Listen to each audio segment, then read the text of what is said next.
Bien, bonjour à tout le monde. C'est pour nous encore un réel plaisir de nous retrouver en face de vous.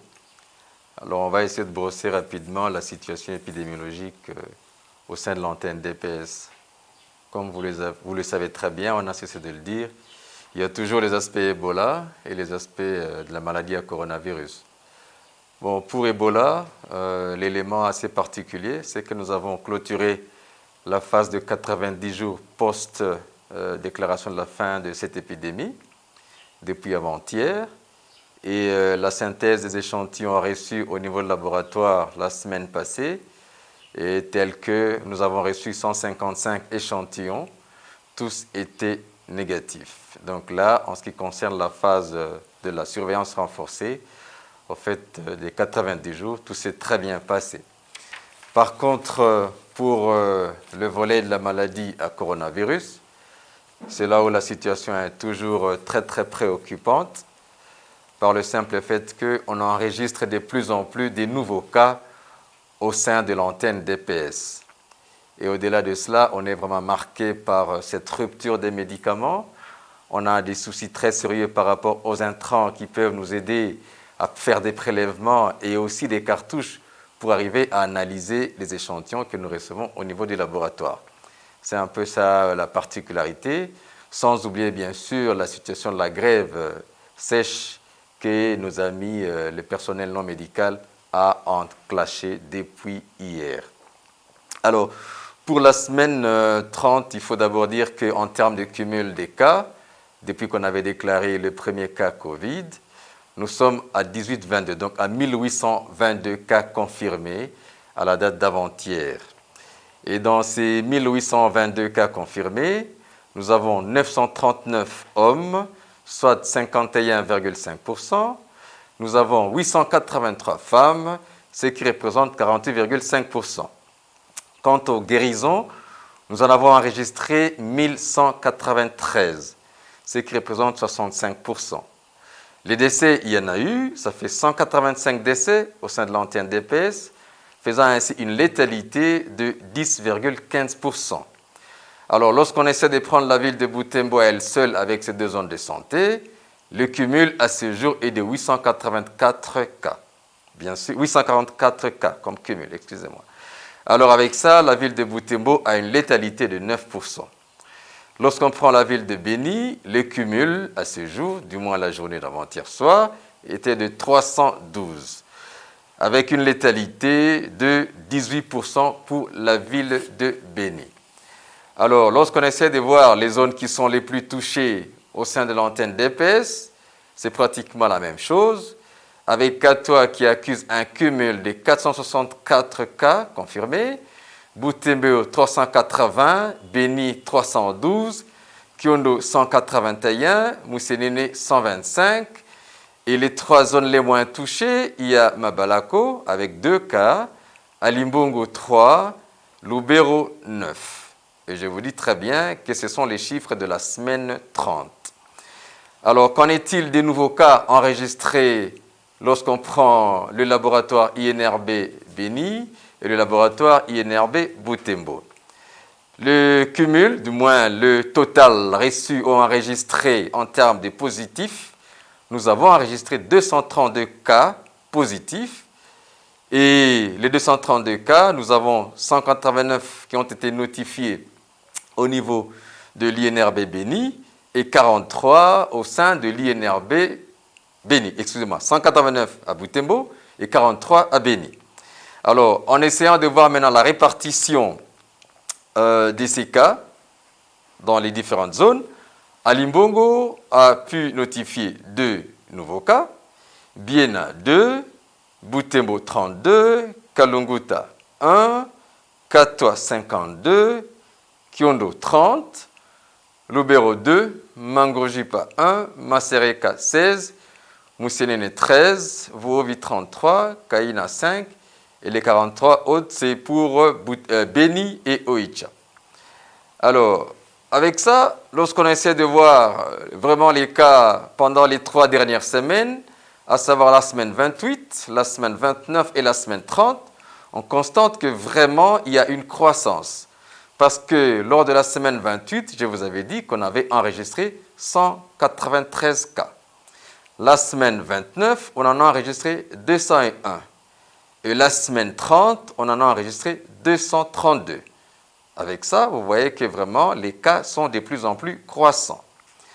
Alors, lorsqu'on essaie maintenant de voir un peu la positivité de nos deux laboratoires, à savoir le laboratoire de Beni et celui de Butembo, tous les deux mis ensemble, la positivité a été de 32%, pour dire que sur les 713 échantillons analysés au niveau de ces deux laboratoires, 232 étaient positifs, faisant ainsi 32%.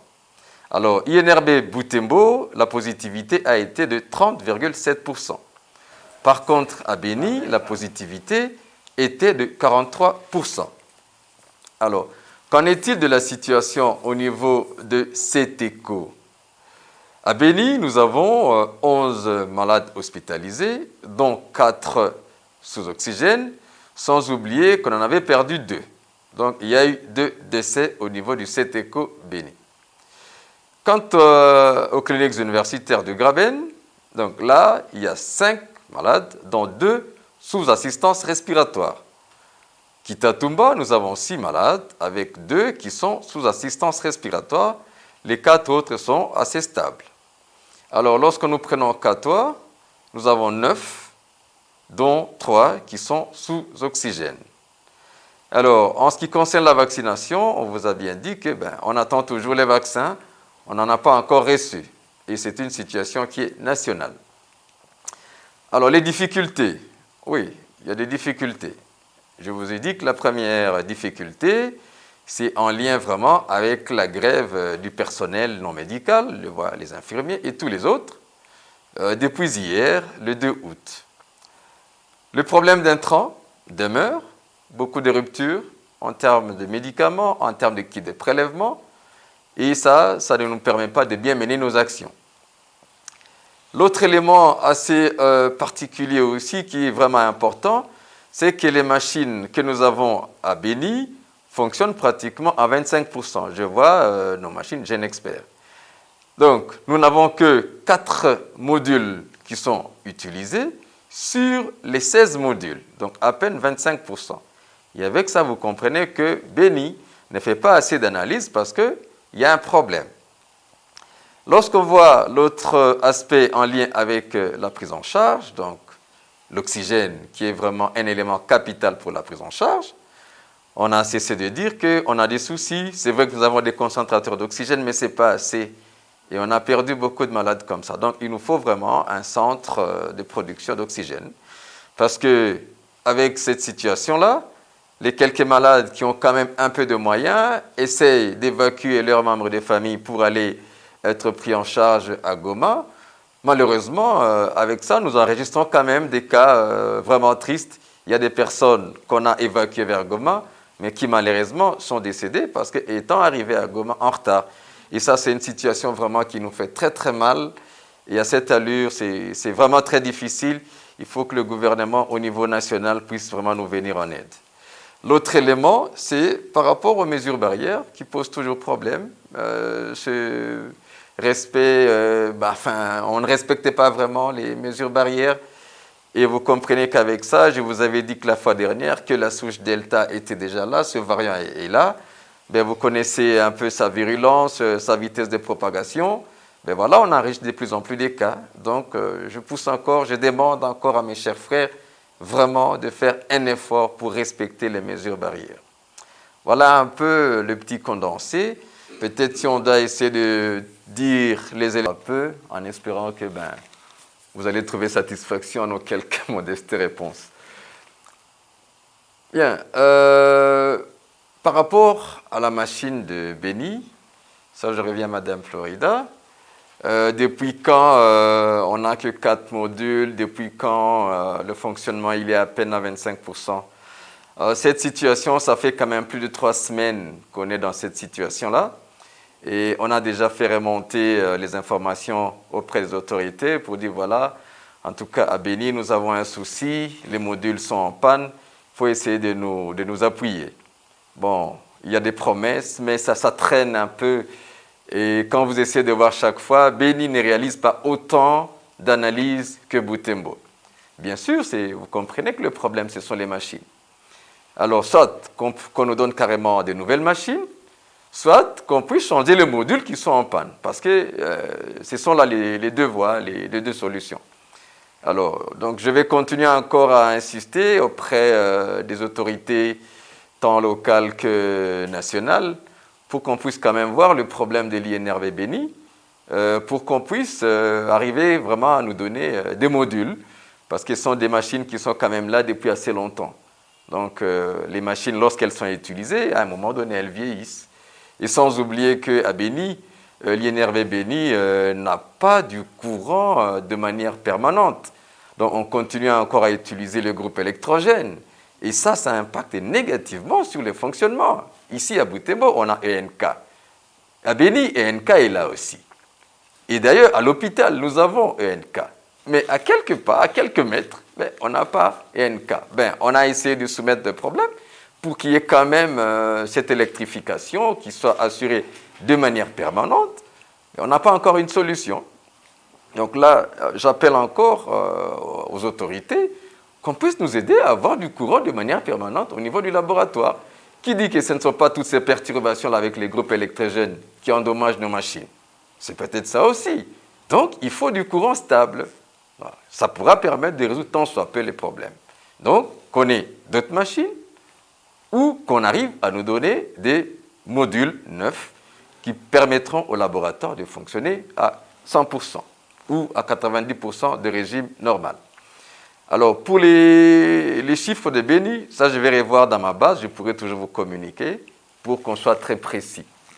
Alors, la conséquence de la grève des infirmiers dans le fonctionnement de nos structures étatiques, c'est normal, ça perturbe le système.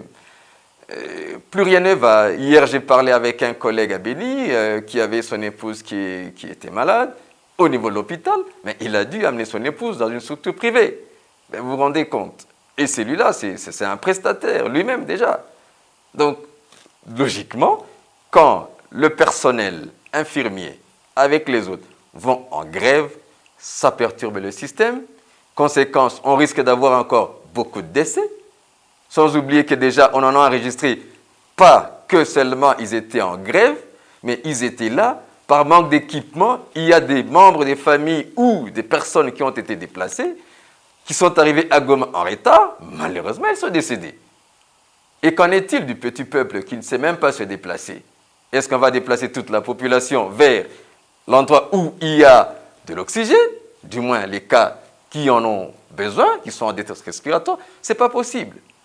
La solution, c'est d'arriver à implanter, en tout cas, une unité de production dans la ville, dans toutes les deux grandes villes, à savoir Beni et Butembo, bien sûr, sans oublier la capitale de la province, donc le chef-lieu. Donc ça, c'est vraiment un problème. Ça serait une solution. Et il n'y a pas que Covid. Il y a les autres maladies. Il y a pas mal des malades qui sont en situation où il faut arriver à les assister, qui sont au niveau des soins intensifs, qui ne souffrent pas forcément de la maladie à coronavirus. Donc tous ces cas-là. Les gens qui viennent des salles d'op qu'il faut réanimer. Ben voilà. Donc on en a vraiment besoin et il faut vraiment que l'autorité qui est en train de nous écouter essaye de nous appuyer de ce côté-là. Donc la grève des infirmiers, sincèrement, ça perturbe le système. Et nous reconnaissons tout le bon travail qu'ils ont toujours eu à faire pour nous. On a vu avec Ebola, on a vu avec pas mal d'autres maladies. Donc il faut toujours cette action-là concertée pour que tout le monde soit motivé. Bon, c'est vrai, le problème est en étude. On espère vraiment qu'il y aura une solution dans un avenir très proche. Alors, il y a une autre question qui a été posée en lien avec l'arrêt de certaines activités dans les églises, dans les écoles. Oui, c'est vrai, on est en train de suivre un peu les chiffres tels qu'ils sont vraiment alarmants. Ils sont en train d'augmenter du jour le jour. Peut-être qu'à un moment donné, après une certaine évaluation, ça ne serait pas exclu qu'on puisse en arriver là. Et vous avez vu à un moment donné, l'autorité avait décidé à ce que vraiment les mouvements soient carrément restrictifs, si pas annulés d'ailleurs, et on conseille aux gens de se déplacer vraiment en cas de nécessité. Quand ce n'est pas très nécessaire, bon, il faut rester à un endroit sécurisé, rester chez soi, pour éviter d'attraper la maladie ici et là. Donc ça ne serait pas exclu qu'on puisse en arriver là, mais bon, c'est l'autorité compétente qui prendra la décision. Nous, à notre niveau, nous ne savons pas prendre cette décision-là. On peut juste les conseiller. Alors, en lien toujours avec la grève des infirmiers, quel conseil je peux donner? Bon, c'est vrai que quand les gens sont mécontents, c'est normal qu'ils puissent se manifester. La grève est un droit, c'est une façon de s'exprimer. C'est vraiment leur droit, c'est fondé. On a vu pas mal de gens qui sont allés en grève. Bon, c'est vraiment légitime. Mais cependant, je vais quand même insister sur un aspect. Nous qui sommes dans le domaine santé, grève absolument, c'est un droit.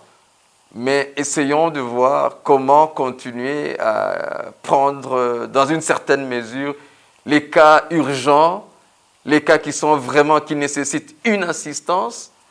Là, il faut mettre un peu d'eau dans le vin, essayer d'atténuer un peu. Je vois surtout les CTECO en ce moment-ci. Un patient se présente là-bas, ben voilà, sa situation va de mal en pis, et puis on est obligé de l'assister, mais il n'y a personne pour l'assister. Vous vous rendez compte? Celui-là, il est d'office condamné à mort. Donc, avec cette grève, ma grande crainte, c'est vraiment qu'on puisse enregistrer de plus en plus de décès. Alors, le conseil, c'est lequel? Chers frères et sœurs, chers prestataires, nous comprenons ce problème. C'est vrai que l'autorité essaye d'y aller, bon, sans oublier tout ce qu'il y a comme problème au sein du pays. Je pense que les autorités nous écoutent.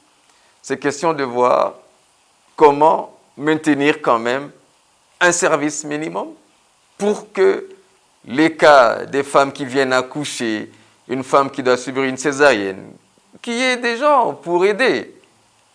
Un frère qui serait en détresse respiratoire, qu'il y ait quand même quelqu'un pour l'aider. Si on a surpassé ce minimum-là, c'est sûr que la situation sera catastrophique parce que c'est malade, c'est mon frère, c'est votre sœur, c'est votre cousine, c'est votre épouse, c'est votre maman, c'est votre papa. Donc il faut toujours avoir ça, revendiquer, certes, c'est un droit, mais pour les cas urgents, essayons quand même de comprendre, essayons de mettre une dose d'humanisme pour que vraiment cette situation n'entraîne pas d'autres décès. C'est juste un petit conseil. Et j'ai échangé avec déjà certains d'entre eux. Bon, ils nous ont dit clairement, nous, on est prêts à la négociation. Ça, ils n'ont pas refusé. Mais ils ont demandé à ce que les autorités prennent quand même langue avec eux pour écouter leurs problèmes et pour voir tant soit peu ce qu'on peut leur accorder par rapport à tout ce qu'ils ont exprimé comme doléances. Donc, si l'autorité peut voir comment arriver à résoudre certains de leurs problèmes, bien sûr, on ne saura pas résoudre tous les problèmes, je pense qu'ils pourront quand même travailler. Et moi, j'ai confiance en eux. Et je me dis que ce qu'ils ont donné comme promesse, et même dans leur lettre, ils ont clairement écrit qu'ils étaient ouverts aux négociations. Donc, que l'autorité puisse en profiter, qu'on puisse saisir cette opportunité-là. Alors, l'élément qui cadre avec la crainte de fréquenter les grandes structures, il y a des gens qui ont une certaine phobie des grandes structures, qui préfèrent aller dans les postes de santé. Non, chers frères et sœurs, des grâces. Ayez confiance en votre système de santé, malgré les problèmes que nous avons avec les prestataires non médicaux qui vont en grève. Ayez toujours confiance en vos structures. Je pense qu'il ne faut pas aller dans des petits postes qui sont cachés ici et là. Tout ce qu'on raconte comme rumeur, lorsqu'on arrive à l'hôpital, on en sort dans un cercueil. Non, dans les hôpitaux, nous savons que les hôpitaux sont quand même là. Nous avons du personnel de qualité et qui prouve toujours que, voilà, que ce personnel est là pour votre santé. Donc, vous n'avez vraiment pas intérêt à aller fréquenter des petites structures pirates ici et là. Fréquenter les structures qui sont régulièrement établies, qui sont légalement établies. Comme ça, vous serez correctement pris en charge. Alors, il y a une autre question qui a été posée en lien avec l'afflux de décès. C'est vrai, on aurait tendance à incriminer quand même cette maladie à coronavirus qui ne cesse de faire des dégâts ici et là. Parce que d'ailleurs, là, je vais essayer de dire quelque chose par rapport au décès communautaire. Bon, décès communautaire, quand je vois problème Covid, c'est au-delà ou en dehors d'un CETECO. Je vois, la semaine passée, on a enregistré 14 décès communautaires. C'est pour dire que c'est beaucoup. Les gens sont en train de mourir. Et ça montre qu'on a découvert que la personne était positive après le décès. On n'a pas découvert ça avant. Bon, ça peut être soit que la personne elle s'est rendue à l'hôpital en retard et que c'était juste après le décès qu'on a découvert cela. Soit que une erreur, ça nous a loupé quand les prestataires étaient en train de consulter le malade. Bon, cela avait quand même échappé ou on n'y avait pas pensé. Bon, voilà, on se rend compte qu'après le décès, que la personne est testée positive parce que normalement, avec la pandémie et sans oublier la maladie virus, pratiquement, il y a des prélèvements qui sont faits pour qu'on sache si il faut exclure le volet maladie à virus Ebola ou s'il faut également exclure le coronavirus. Donc, on fait ce tests-là et après, on rend les résultats disponibles. Et c'est avec ça que nous avons pu quand même savoir que non, voilà, il y a de plus en plus de décès communautaires sur lesquels on enregistre des cas Covid. Mais bon, il n'y a pas que la maladie à coronavirus, hein, il y a aussi les autres maladies. Donc, Covid semble être un peu au top pour l'instant. Mais il y a d'autres maladies qui tuent aussi la population. Voilà un peu ce que je peux vous donner comme réponse par rapport aux préoccupations qui ont été soulevées.